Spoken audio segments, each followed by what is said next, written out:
So for work, they do this thing called 10 Things About Me that everybody does. And I did in my presentation, and a couple people have been asking about it. So I thought I would just like redo it, a screencast. So if you're at all interested in 10 things about Sam Hernandez, then here we go. First of all, I'm kind of a nomad. I have lived a lot of places. I was born, grew up in Oregon till I was around 12. Then my family moved to Indiana.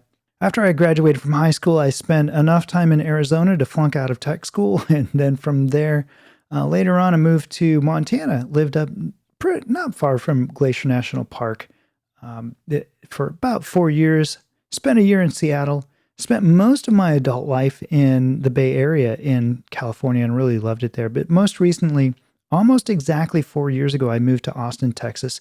And that's kind of a cool story too. I'm really digging Austin. I think of all the places I live, Austin's my favorite so far.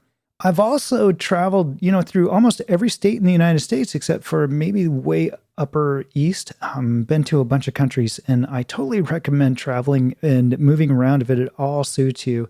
What I've discovered about this whole thing is that it feels like I've lived a lot of lives in one lifetime. Like I've gotten my money's worth out of this life. I've been able to reinvent myself in different places. But you know what? Really looking back, it's like each place reinvented me.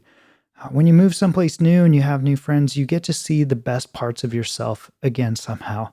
And I don't know, kind of become a better version of yourself. So I totally recommend it as a lifestyle if it at all suits you.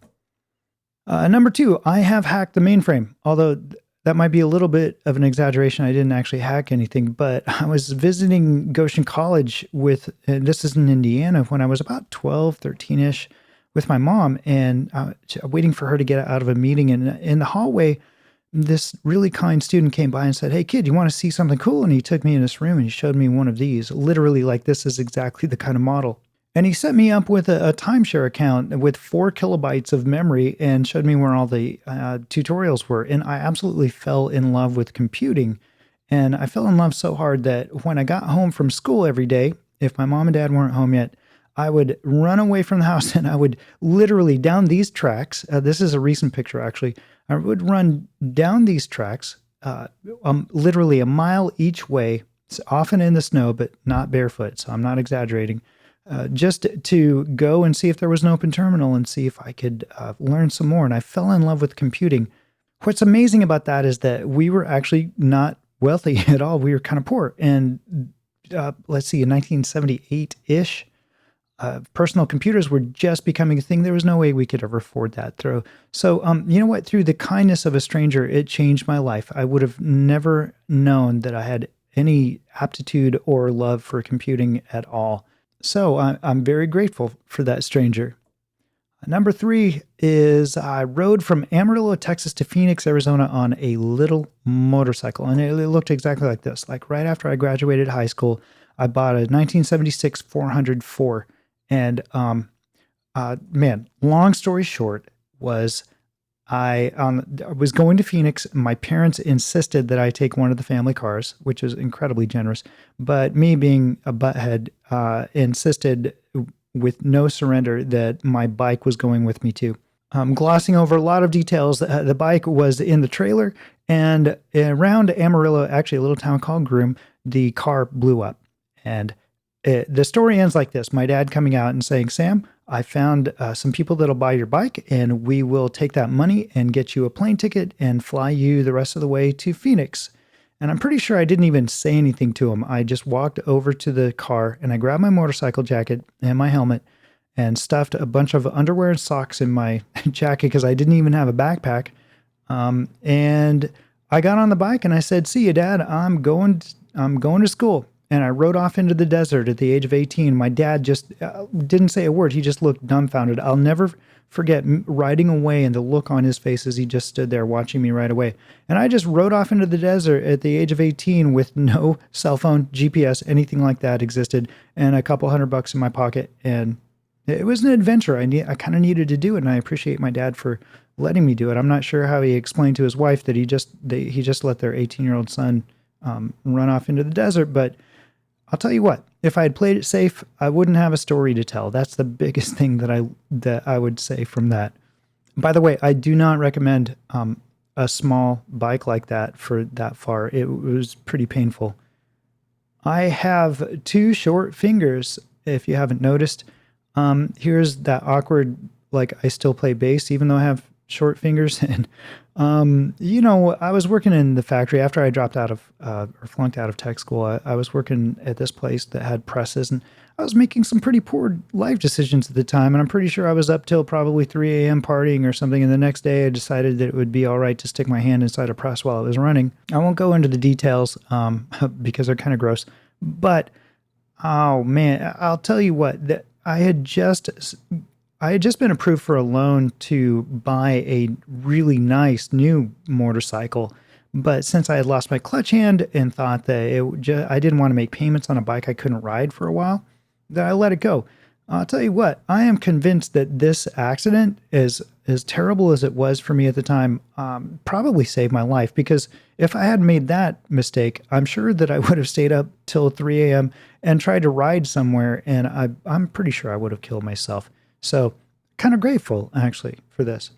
For a while, almost a year, I was a live-in caregiver for a 96-year-old lady in West Seattle, and her name was Stella Johnson. Her husband had a job working for the Department of Agriculture during the Depression, and so they had a piece of property, and he specialized in rhododendrons, and her property had these rhododendrons, some of them literally 20, 30 feet tall. It was a rhododendron jungle. Such a magnificent piece of property that the local arboretums would send people over. So we would have strangers show up at the door and we'd give them tours. I'll tell you what I learned from Stella, though, is that when you get that kind of old, your guards leave their posts and your regrets come out, especially in her case where she had dementia with extreme paranoia. And I won't divulge a lot of her personal information, even though she's gone. And probably wouldn't mind, but she did tell me some things, like she regretted that she didn't tell her parents that she loved them, and she just had a lot of regrets. So I took note there for sure. We had this little ritual every night after dinner, that we'd never drink coffee without a little something else. So the ritual would go like this: is that after dinner she would ask for a cup of coffee, and I'd bring her a cup of coffee, and then she'd say, "Oh dear, my doctor told me that, you can't just have coffee by itself because it's not good for your stomach. You should always have something like cake or pie or something like that. Do you think they have some cake or pie back there in that kitchen?" And so I'd say, "Stella, I'm pretty sure. Let me go check." And I'd bring it. We'd always have something ready for her. So, you should never drink your coffee alone. You should always have like cake or pie or something like that. Number 6, I'm a musician and audio engineer, probably as much or more than I've ever been a software developer. I'm very comfortable behind a desk that looks like this. In fact, this is an actual picture. It's a little blown out and pixelated, but this is an AMEC recall for one of the tours that I was on. And my goodness, I loved this board. It sounded so, so nice. Let's see, here's me in high school with my band teacher, Mr. Plank, who had a huge impact on my life. I had won this award it was like a peer award. Other people in the band voted for me. So I was very grateful for that. Here's me and my band in the 90s being very brooding, which is, I think, appropriate. And I had hair. Here's me rocking with my hair. And, because of being a musician and touring and all that stuff, I know Katy Perry, but that's actually an exaggeration too. Actually, I knew, or met anyway, on tour when Katie Hudson, because she was opening. And I do believe this is a picture from exactly that tour. I'll tell you what, she was in high school at this point. I might have been doing homework on the bus still. I don't know. But at that age, I will tell you what, she was incredibly intelligent, precocious, and just the right amount of snark. And my favorite memory is that it was one night and we were laying on the grass near the tour bus waiting for other people to shower and show up for the night ride. And there was a meteor shower and we just kind of sat there and watched it. And I think we talked about life a little. All I like to think is that maybe I pulled a Forrest Gump and gave her some advice that launched her off into a career, but probably not. Number 7, I love Fluvogs, especially this pair right here. Now, John Fluvog is a shoe designer, And if you're in New York City, there's a shop there. You should check it out. These are Super Vogs, and I was told that these are the only, like this is a one-off of this color combination. So I'm very proud of these. As you can see, they're very worn. This is what they would look like if they were just the normal color. And I actually do have another pair that looks exactly like this. And if you're a girl or into girls' fashions, I mean, look at that. My goodness. These shoes actually make me wish that I identified as a girl sometimes. But, oh well, I'll just stick with these. I love Friday Night Lights. It was one of my favorite shows. I was binge watching it on Netflix. And believe it or not, it's why I moved to Austin. Now, it's not why I moved to Texas. I moved to Texas to give a chance with a relationship with a pretty little Texas lady. But I was about to move to Dallas. But I told her one night, I said, I've been binge watching Friday Night Lights, and I want to move. I want to live where all that was shot, which was Austin. And she said, if you move to Austin, I'll move to Austin. So we moved to Austin. And believe it or not, I am living in an episode of Friday Night Lights. I actually ran into the coach himself, this guy right here. I ran into him in a parking lot and talked to him for a little bit. He is really nice. And then beyond that, we actually, so here's a picture of me and my pretty little Texas lady. And this is Panther Field, which is actually the Pflugerville Panthers, but in the show, they're the Dillon Panthers, but this is the iconic field. The kitchen from the show. Here's the kitchen from the show. And some friends of mine actually have ended up purchasing this house, and they invited us over for barbecue. So here we are in the kitchen, and what makes this so perfect is the barbecue in front there and everything. So, I mean, what a great story. There's more to the story that I'm not telling just out of, just saving some time here, but I do love Friday Night Lights. Number 9 about me, we're almost done here, is that I do write occasionally at samueladam.me. And the reason that I do write is a lot of it's autobiographical or theophilosophical. My favorite author is Frederick Buechner, and he says, listen to your life. See it for the fathomless mystery that it is. In the last analysis, all moments are key moments, and life itself is grace. And then, not a straight quote, but he did say in one of his books something like this. The story of any one of us is, in some measure, the story of us all. And I don't write my story because I think it's very special. I write especially because I was encouraged to by Frederick Buechner. And I recommend it too. I love to hear other people's stories. And I totally recommend it as, not even really an outlet, almost a responsibility. Like, listen to your life and tell your story.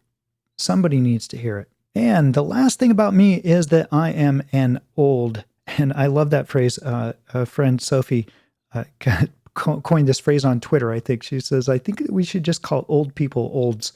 So I'm an old.